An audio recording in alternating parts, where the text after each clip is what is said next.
Thank you, Ralph. Good morning, everyone. Thank you for attending and welcome to another Britcham webinar. As specified by Ralph, my name is Karim Ben Hadoum, the Deputy General Manager of British Chamber of Commerce. Since 3 years now, the Britcham did a partnership with the IIT in order to promote the UK export in Morocco. And one of the main focus sectors for both UK and Morocco is the healthcare sector. Healthcare in Morocco is expanding rapidly at both ends of the socio-economic spectrum, to the rollout of a new government scheme to extend free coverage to low-benefit citizens, along with an increase in private investment in elective care facility to attract medical experts. In this webinar, we have great panelists who will give us a global vision of innovation and new perspective in healthcare, explaining the challenges, opportunities, along with an overview in the pharmaceutical sector. So before we start, I would like to go over our agenda today and to introduce the speakers. So we'll have an overview of the pharmaceutical market in Morocco and trend analysis by Dr. Taha Ait Hanin, Vice President of LEMM, Moroccan Association of Multinational Pharmaceutical Companies. Thank you for attending. After, we'll have the investment opportunities for UK companies in the pharmaceutical sector in Morocco by Mr. Ayman Sheikh Lahlou, President of AMIP, Moroccan Association of Pharmaceutical Industry. And at the end, we'll have the innovation and new perspective by GlaxoSmithKline Experience in Morocco. It will be presented by Dr. Tawfiq Agoumi, Medical Director, GlaxoSmithKline North Africa. Thank you for attending also. At the end, we'll have a Q&A session, and we'll be having the closing remark at the end. I will now hand over to Mr. Dr. Taha Ait Hanin, Vice President of Moroccan Association of Multinational Pharmaceutical Companies. Thank you. Thank you, Karim. Good morning, everyone. Thank you for giving me the opportunity to speak about the pharmaceutical market. We will go through an overview of the local market and the trend analysis. So let's start by demographics. Morocco is a country with 34 million inhabitants. Among this population, 60% have healthcare access with reimbursement. It's moving very fast since in 2005, this number was only 15%. We have also we had a big jump in life expectancy. It was 65 years as an average in 19, and now it's almost 75% as a life expectancy. So the population is aging with the emerging new profile of diseases, mainly chronic diseases. Next, please. About economics, Morocco is the 9th largest market in the Middle East, North Africa region in terms of GDP, but one of the poorest in per capita GDP terms. Still, we have a quarter of the population living in poor situation. The agriculture, by history, was the main contributor of the GDP. Now it's 15% and is employing today 40% of the population. With this sector, we had recently an acceleration plan in the industry, including tourism, mining, aerospace, car industry, which is diversifying the GDP contribution in Morocco and improving the economic platform. Morocco has enjoyed good access to international capital markets, as well as multi-contribution of loans with the necessary financial support needed for any economy to grow. And one of these industries, the pharmaceutical industry, is one of the best established industry in the country. So 60 years ago, the pharmaceutical industry was developed. We had a transfer of technology and know-how from multinational companies have chosen Morocco as a hub of Africa and to invest in Morocco. This was leading to having a local production developed together with distribution capacities and continuous innovation for both established products and research and development. The accessibility to the drug is critical for Morocco, since it's a developing country, and the constitution that was reviewed in 2011 after the Arab Spring led to recognize the health for all as one of the key priorities of the kingdom.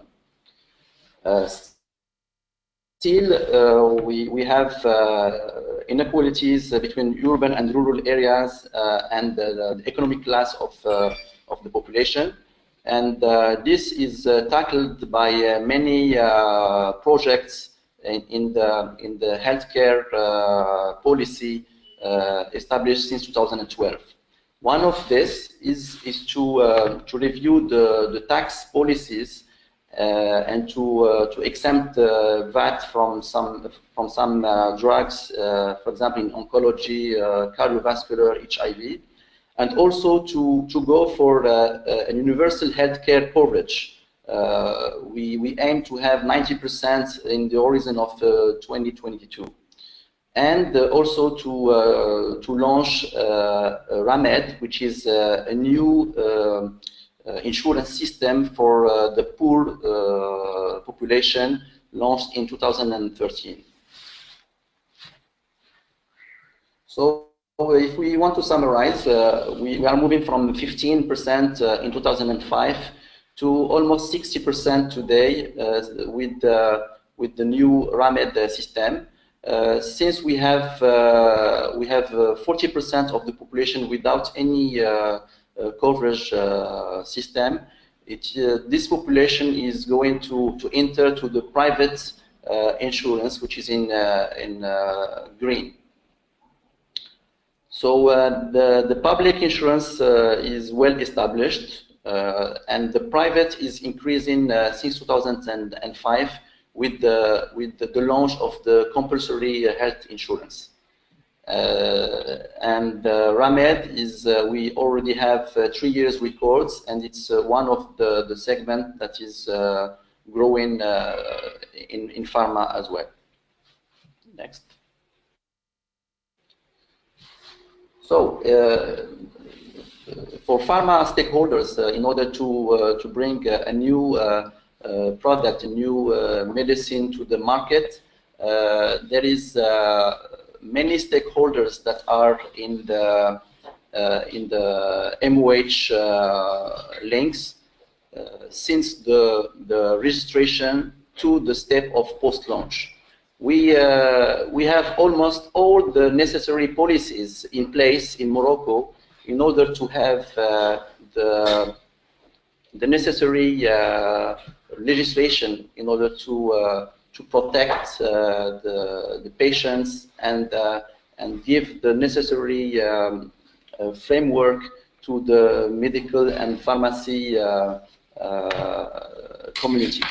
So we have the DMP, which is like a drug agency.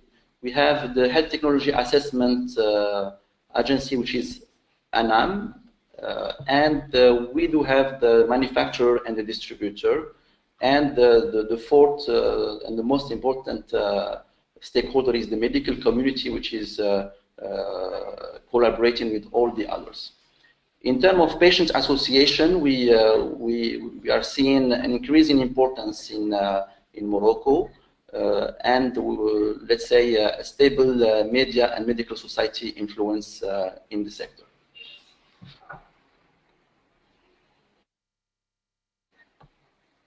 In terms of SWOT, we will have a session where we are going to speak broadly on opportunities.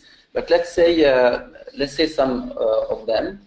The expanding compulsory health care will increase the medicine consumption, which is low today. We have a growing middle class, and this class is in high demand of new molecules, new products, and also to have a good healthcare facilities in place. But this should boost the healthcare as a whole, but also the pharmaceutical industry. The introduction of patent protection in Morocco has reduced the threat from unauthorized generic products. And free trade zone for industrial products will encourage the foreign involvement. And we also have, since 2014, as I said, the launch of the acceleration industry plan, where the pharmaceutical sector is part of them. And this will be developed by my colleague Ayman afterwards.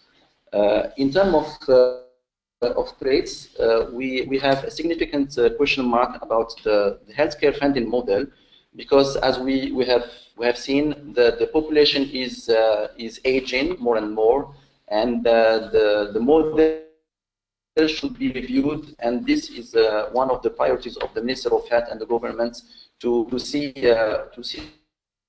solution to navigate with this change. The retail markups for some chronic diseases have been capped to protect the patient for some high healthcare costs, and the government is expected to negotiate lower prices of medicines.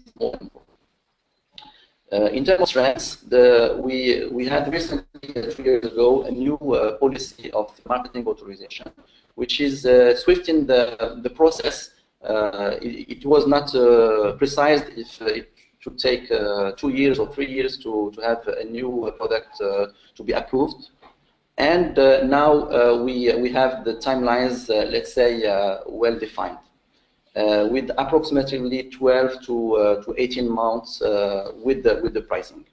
So Morocco have benefited from a geolocation, which is linking Europe, Middle East, and Africa, and this should potentially improve the collaboration between the industries. And the economy has been experiencing high rates of foreign, as we have seen. As weaknesses, we have a low drug consumption now, but we expect these numbers to be improved in the future. So Morocco is, even it's a low reward country, it's keep in mind that it's one of the most stable in the region. And there is a low risk in investing in Morocco in pharma. Next.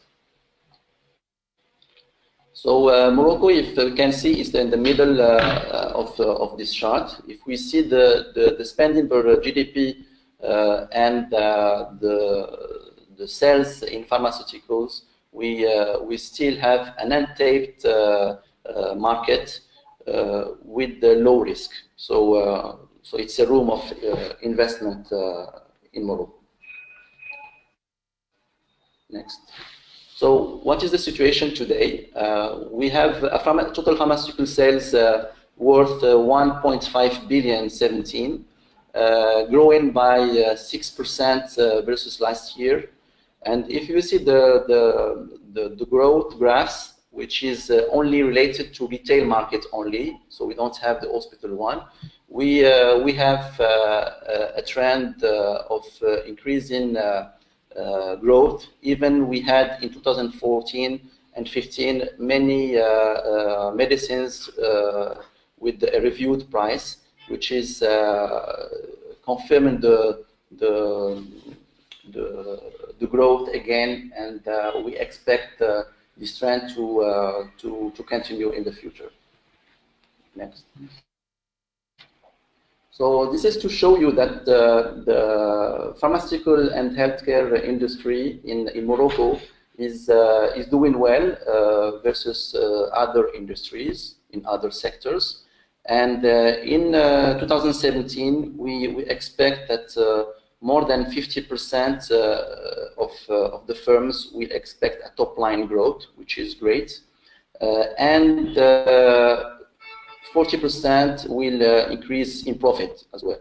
The others will not decrease, but will be flat. Next year, we expect more than 80% of firms to have a top-line growth with 60% with a profit growth. So what about the long term? If we have a look on the forecast in the coming 10 years, we have a pharmaceutical forecast of 6.3% growth and 6.7% growth in 10 years. If we see the prescription only, it's more higher. It's 7% in 5 years and 7.6% in 10 years. So both patented and generics will have a growth in the coming 5 to 10 years. Thank you. Thank you, Dr. Taha Hanin, Vice President of the Moroccan Association of Multinational Pharmaceutical Company. Now we'll hand over to Mr. Ayman Sheikh Lahlou, President of the Moroccan Association of Pharmaceutical Industry.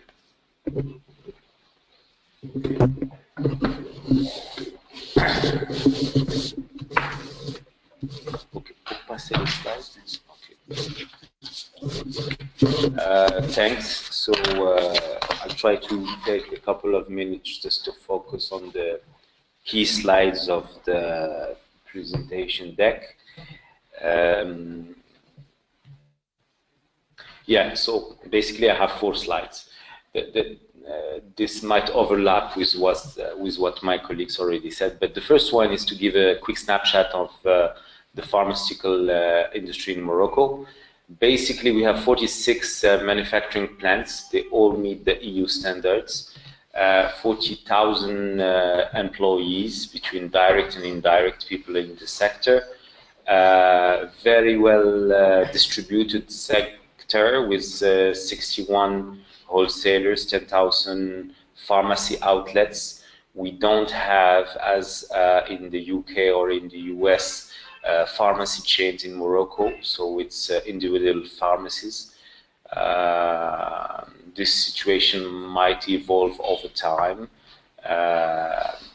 The turnover and the value, the turnover is $1.5 billion on the local sales, and with a decent value added of 4.6 billion dirhams.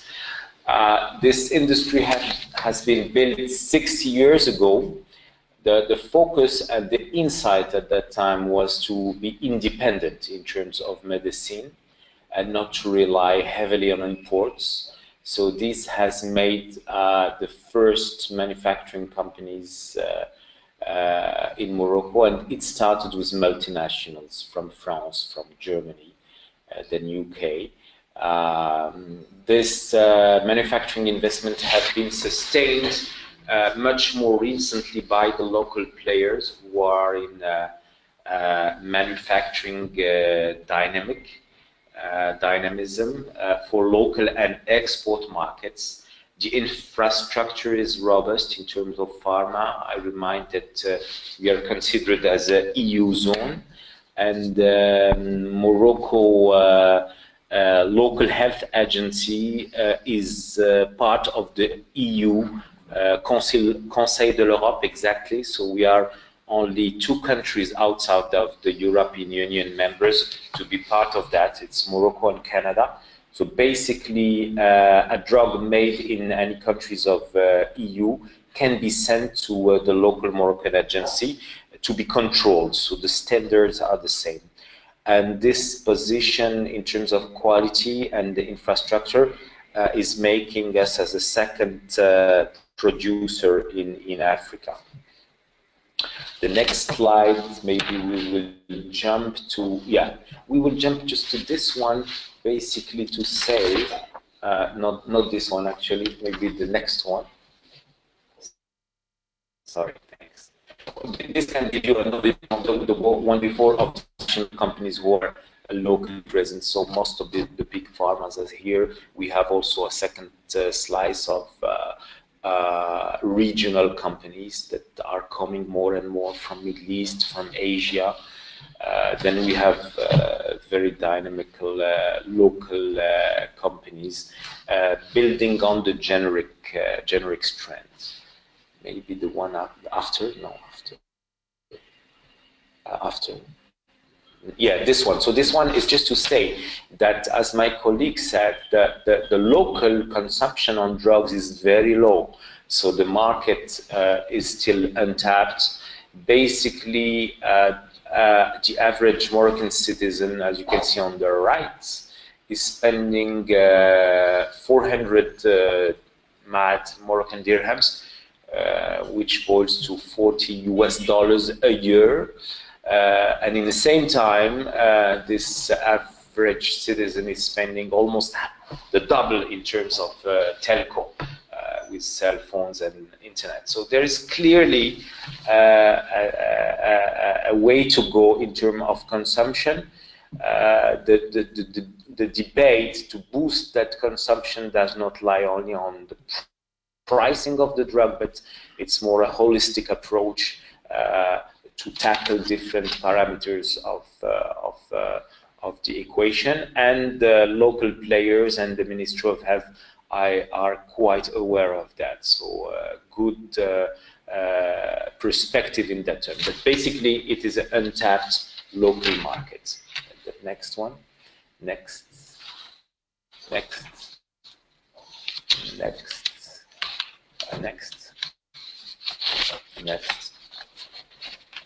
Yeah, so we'll come to pharma ecosystems, and that's 2020. Basically, this is a convention that has been signed between the MOH, the Ministry of Industry, and the Ministry of Finance in the framework of the acceleration manufacturing program that is happening in Morocco, and we are glad that our pharma industry is among these industries to be incentivized and to be deemed as the next level industries for Morocco. Basically, we have signed it as the pharma players, associations, a setup that is allowing any investors, foreign investor or local investor, or either with a JV, through a JV, or through a 100% direct foreign investment or local investment. This allows us to have a subsidy of up to 30% of the total investment, and it is capped at 30 million dirhams.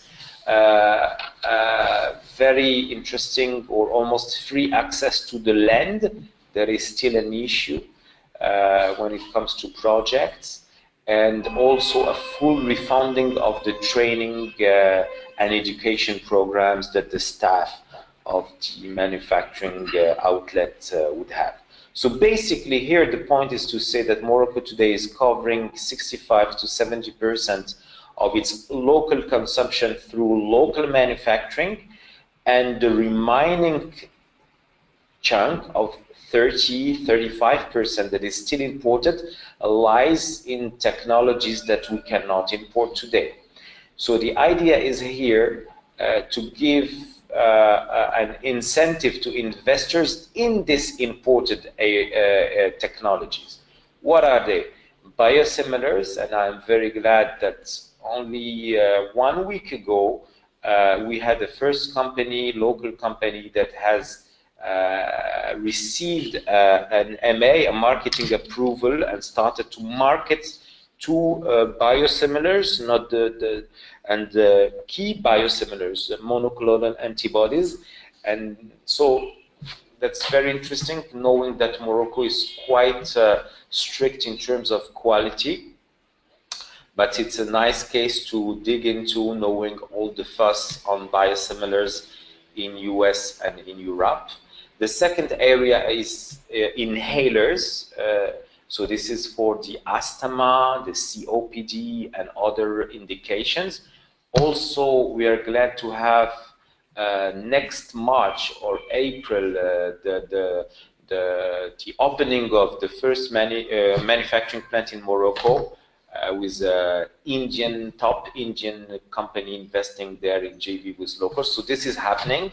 The third one is also happening in next year with the first oral contraceptive hormones plants. Then, but if guys have project in these areas, there's still room to go for that.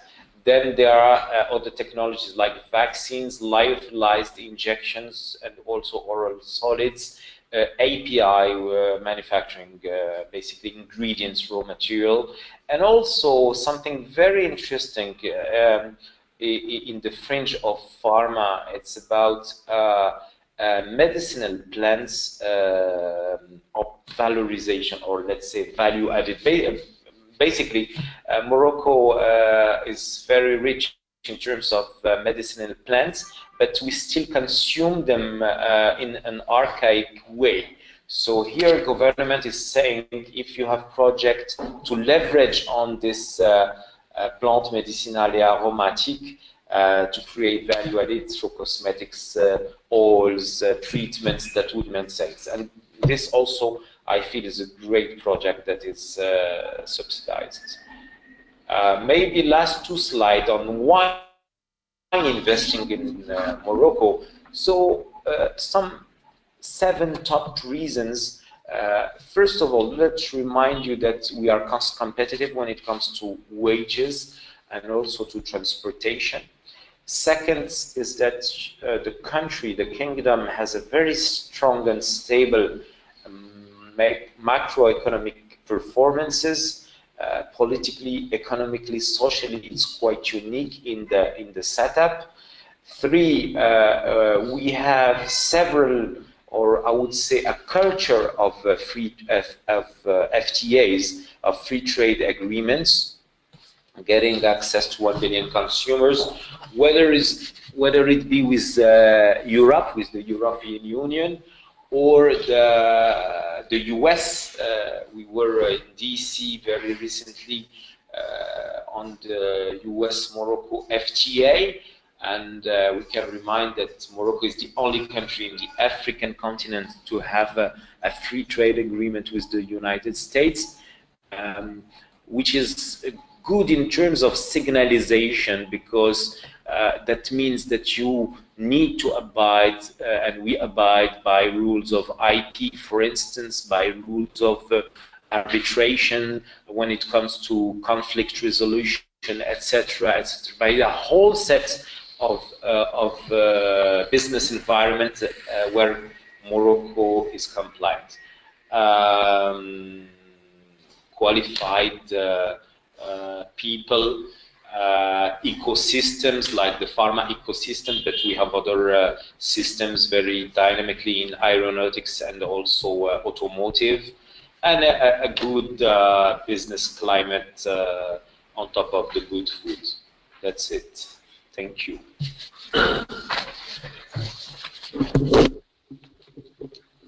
Thank you, Mr. Ayman Sheikh Lahlou, President of AMIP. Now we'll hear about innovation and new perspectives from Dr. Tawfiq Agoumi, Medical Director of GlaxoSmithKline North Africa.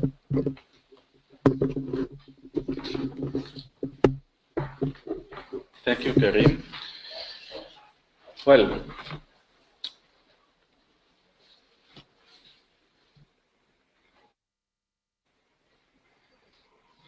this is one, yes.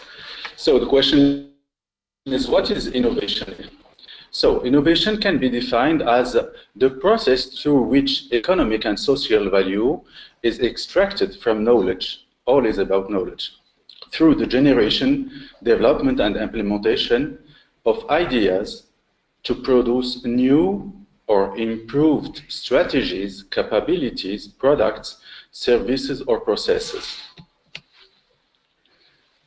In GSK Morocco, next slide please. In GSK Morocco, our strategy is based on 3 pillars. First pillar is to encourage R&D development in Morocco. Second one is continuous medical education through innovative approach using multi-channel. And the third one is the launch of a GSK innovative healthcare solution.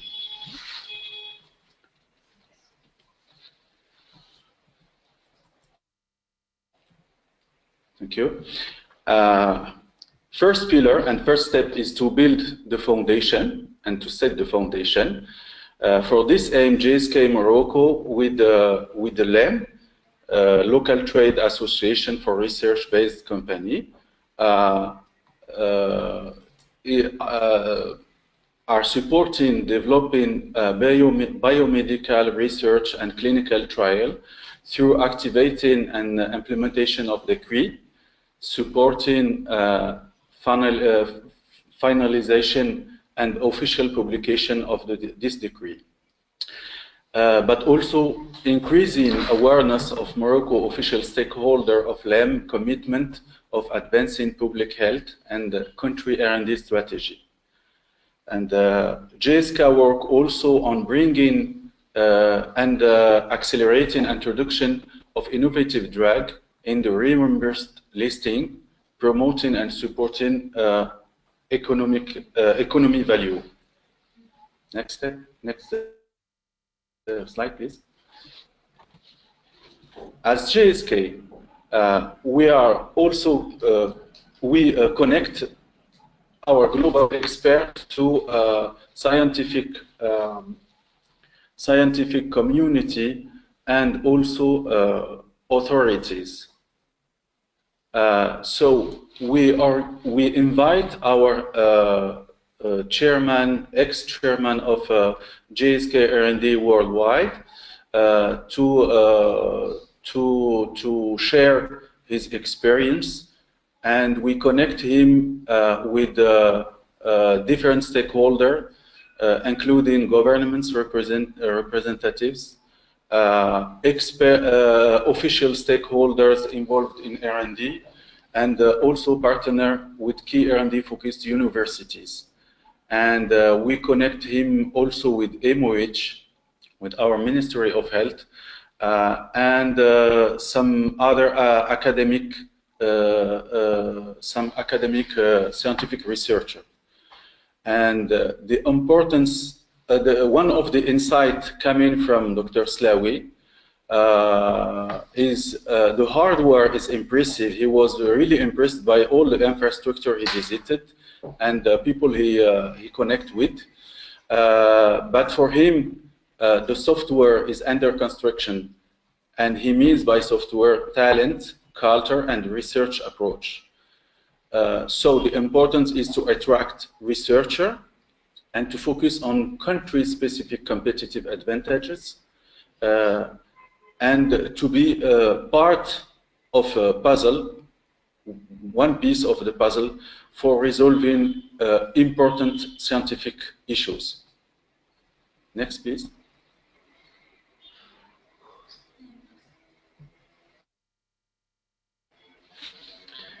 So, for the same aim, and to continue to set in the bridge between our R&D, global R&D, and Moroccan competencies, and with the partnership with Britcham, we organized a conference focused on the potential of Morocco to play a greater role in research and development. And Dr. Slawi showed his willingness to contribute to advance research and development project in Morocco by sharing and exchanging continuously his expertise and advice. Next, please. Well, for the second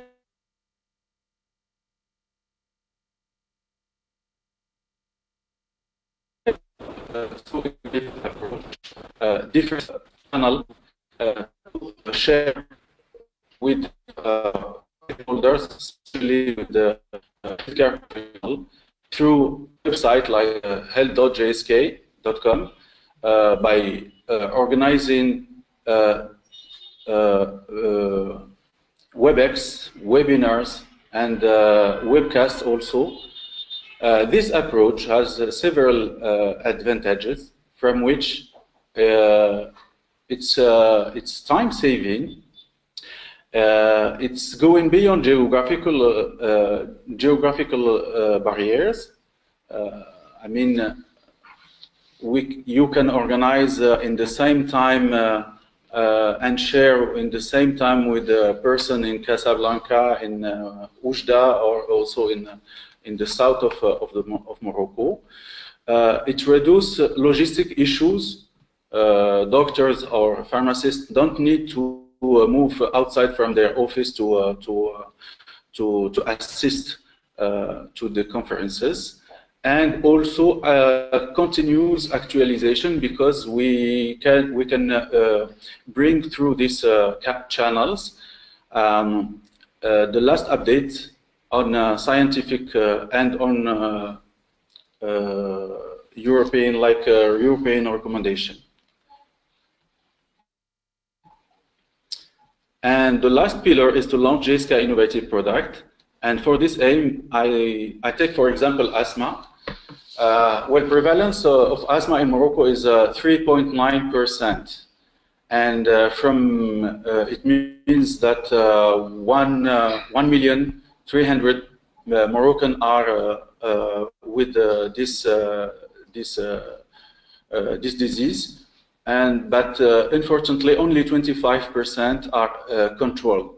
This means that we should make a lot of effort, not only GSK, but the whole companies.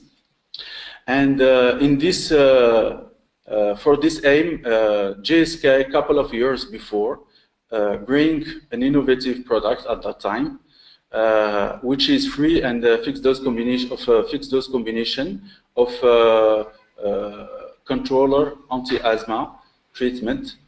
This product is actually top 13 worldwide. And it is not only about product, but also about devices. And as we are patient-centered and focused on improving quality of life, we are about to launch new devices,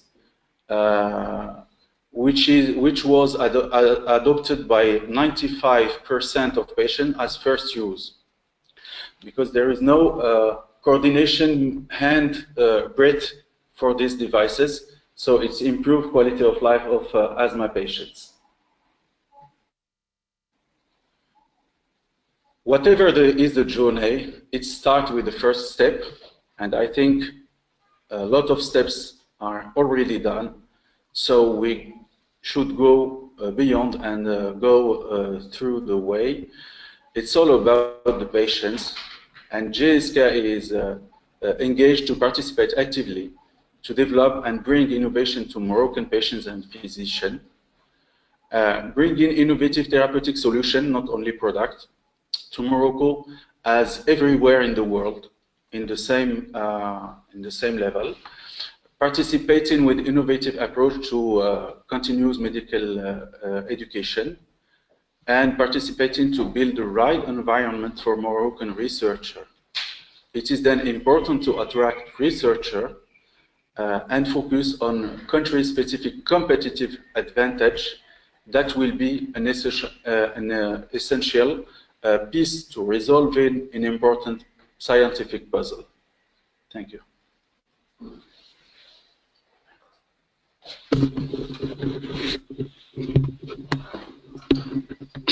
Thank you very much, Dr. Tawfiq Agoumi, Medical Director, GlaxoSmithKline, North Africa. And now I will hand over to Ralph for a Q&A session. Thank you, Karim. Yes, we are now going to begin answering the questions submitted during today's presentation. As a reminder to all the audience, you can still submit questions through the questions pane in your attendee control panel. Just type a question in and click send, and we can answer it here live in the session. Okay, let's have a look for the first question. First question is, how would GSK concretely support innovation in healthcare in Morocco?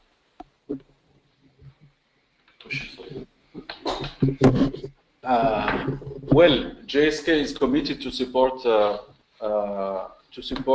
research and development in healthcare, and as I said, we have 3 pillars. The first one is to work with others, I mean with LEM and also with AMIP, to set up foundation. I mean to encourage, let's say, bring in the law and bring in the environment which is favorable to research and development. And second one is to develop knowledge, to participate also with others, but GSK is committed to participate to develop knowledge around diseases, and also to bring innovative healthcare solution. It means product and devices to Moroccan patients and physicians. Mm-hmm. Excellent. Thank you very much for this answer. Going to the next question. What is the acceleration plan 2014 to 2020 for ecosystems in Morocco? Yeah, that is exactly the slide I presented. Basically, it is a plan that offers to investors, foreign investors or local or any investor, I would say, to get a subsidy up to 30% of its total investment, plus advantages in terms of land access, free land access, and some full refunding of the staff training and education for its venture, in case this investor would make investments in local manufacturing of pharma technologies that we still import today, or in active ingredients manufacturing, or in medicinal or plants valorization. Mm-hmm. Very good. Add something about the ecosystems. As Ayman said, we are glad to see the pharmaceutical industry part of the acceleration plan. And it's not only bringing new products, it's all the ecosystems, all the solutions and services that we can bring to the service of the patient. It's also research and development. It's the establishment of clinical research organizations. It's bringing new technologies in biologic products. It's medical devices, not only pharma. And all the stakeholders in the governments are already sensitized, waiting for investments, not only foreign investment, but also domestic one.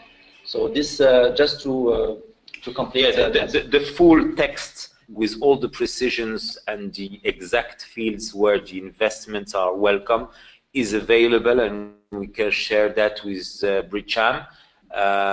It is indeed an ecosystem, a pharma ecosystem, and it is already happening because at least 3 projects are benefiting from that subsidies and land access, etc. Namely, in biosimilars, in inhalation for asthma product, and in oral hormonal technologies. All of them, at least the last 2 ones, are under the US FDA guidelines, preparing for US inspection. So it's quite serious, and I guess that there are other projects going on. Interesting. Thank you very much. Let's go to the next question from Stephen. How can we help in the development of community and primary healthcare services? Also, how can we help with developing surgical services and training?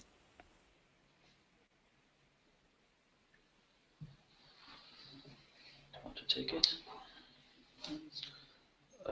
Yes, there is, as I said in my presentation, we still have discrepancies between rural, urban. We have also some differences in the big cities. So it's a big field of improving the standards of care, training the medical community, and also the nurses and all the caregivers. It's good to mention also that Morocco has jumped with the big steps in the medical training with 3 new university hospitals already opened in the last decade, with 3 new ones, I think in Tangier, in Nayoun, and also in Agadir, one of the biggest cities. So all these new university hospitals, together with the pharmacy and medicine faculties, are high standards. So, and they are seeking all to be linked and to partner with researchers, with professors abroad and in the region. Mm-hmm. Excellent, thank you. And I just see Stephen added another question in this context. And how do we maintain contact with developments in the Moroccan healthcare system? Okay. You get the question? No, can you elaborate more? How can we maintain contact? What do you mean? Yes, maintain contact. Well, I think to keep in contact with developments in the Moroccan healthcare system. Mm-hmm. Okay, I think that you mean to still receive information on how it goes? I would say yes. Okay. That's the question. Mm-hmm. But basically, I think you have the Britcham, you have the LEM, the Innovation Pharma Association, you have the AMIP, the Association of Local Manufacturer. So we can stay in touch with you. I think Britcham can be the best channel, exactly. Mm-hmm. Mm-hmm. Excellent. Next question is from Dalir. What system does Morocco use to price drugs? If reference pricing, which countries does Morocco reference? I have. I was very fast in my slide when I talked about the pricing. Yes, 2014, we had a new decree in Morocco to price existing drugs, but also the new drugs. So it's a system of international reference pricing, taking into a basket 7 countries, France, Belgium, Portugal, Spain, Turkey, and Saudi.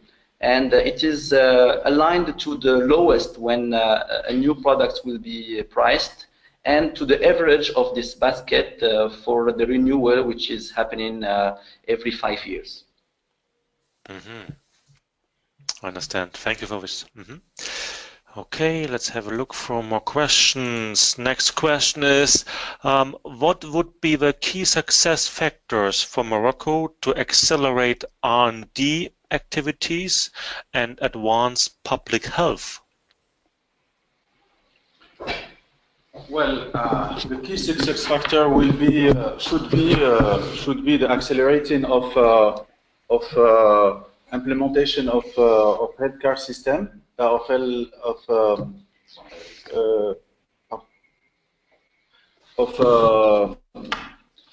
healthcare environment, going through implementation of decree first, maybe, and also accelerating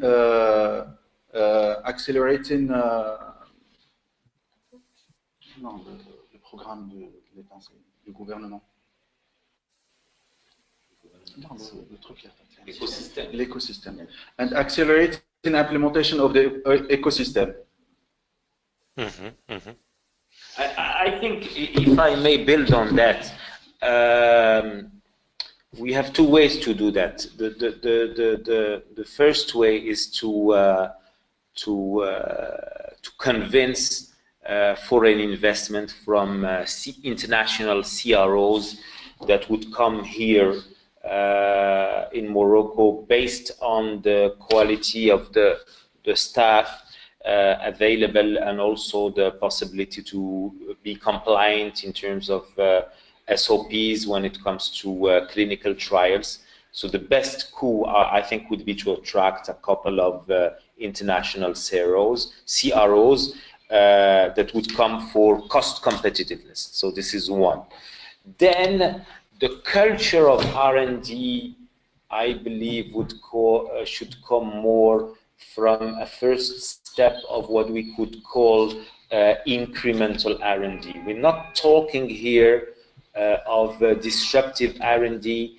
There is more the fact of big pharma that are already very concentrated in high-profile areas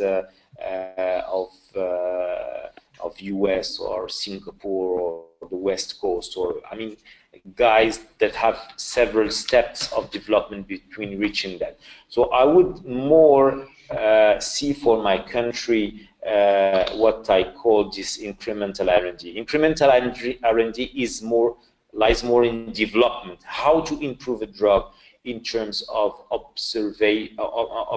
compliance, in terms of taste, and there's a big field in the taste masking, in terms of combination of two drugs that have not been combined so far, in terms of acceptance by kids, babies, in terms of acceptance by elderly people.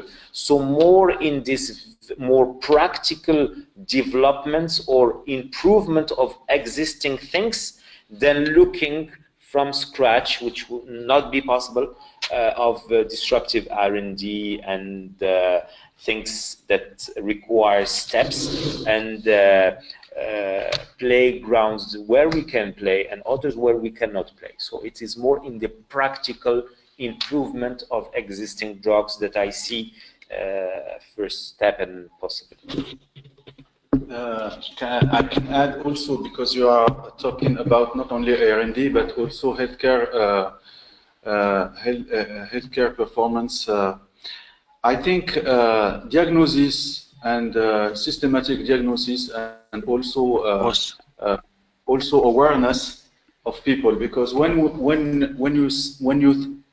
you think about let's say diabetes, for example, prevalence is 10%. Only half of diabetics are diagnosed and followed, and only 30% are well controlled.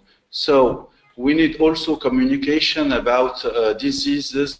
We need also awareness about diseases. A lot of effort are made by authorities, but also by local and multinational companies on this way, but we should go beyond what is already done, because a lot of needs to do. Excellent. Okay, we have time for one last question, and the question is, how can GSK introduce high-priced, innovative drugs in a market with emerging healthcare coverage? Yeah.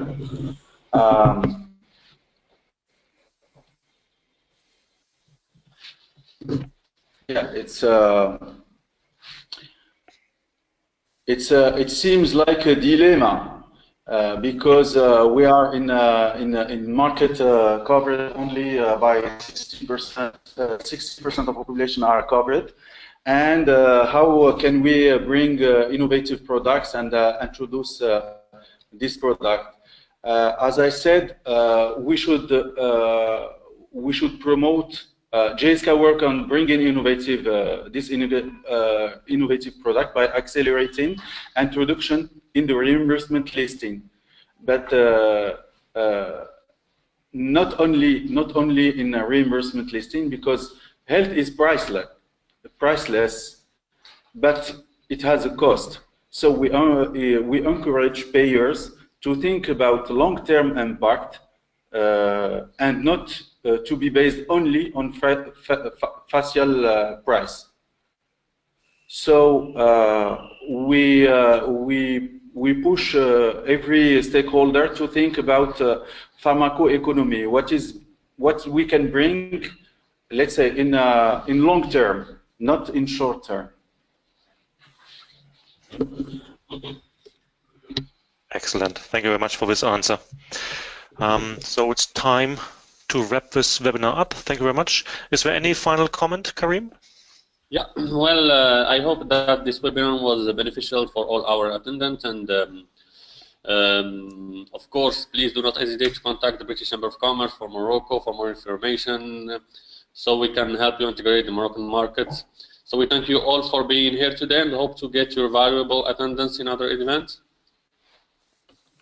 Excellent. Thank you very much, Karim, and thank you everyone for attending today's webinar, Healthcare in Morocco, Innovation and New Perspectives.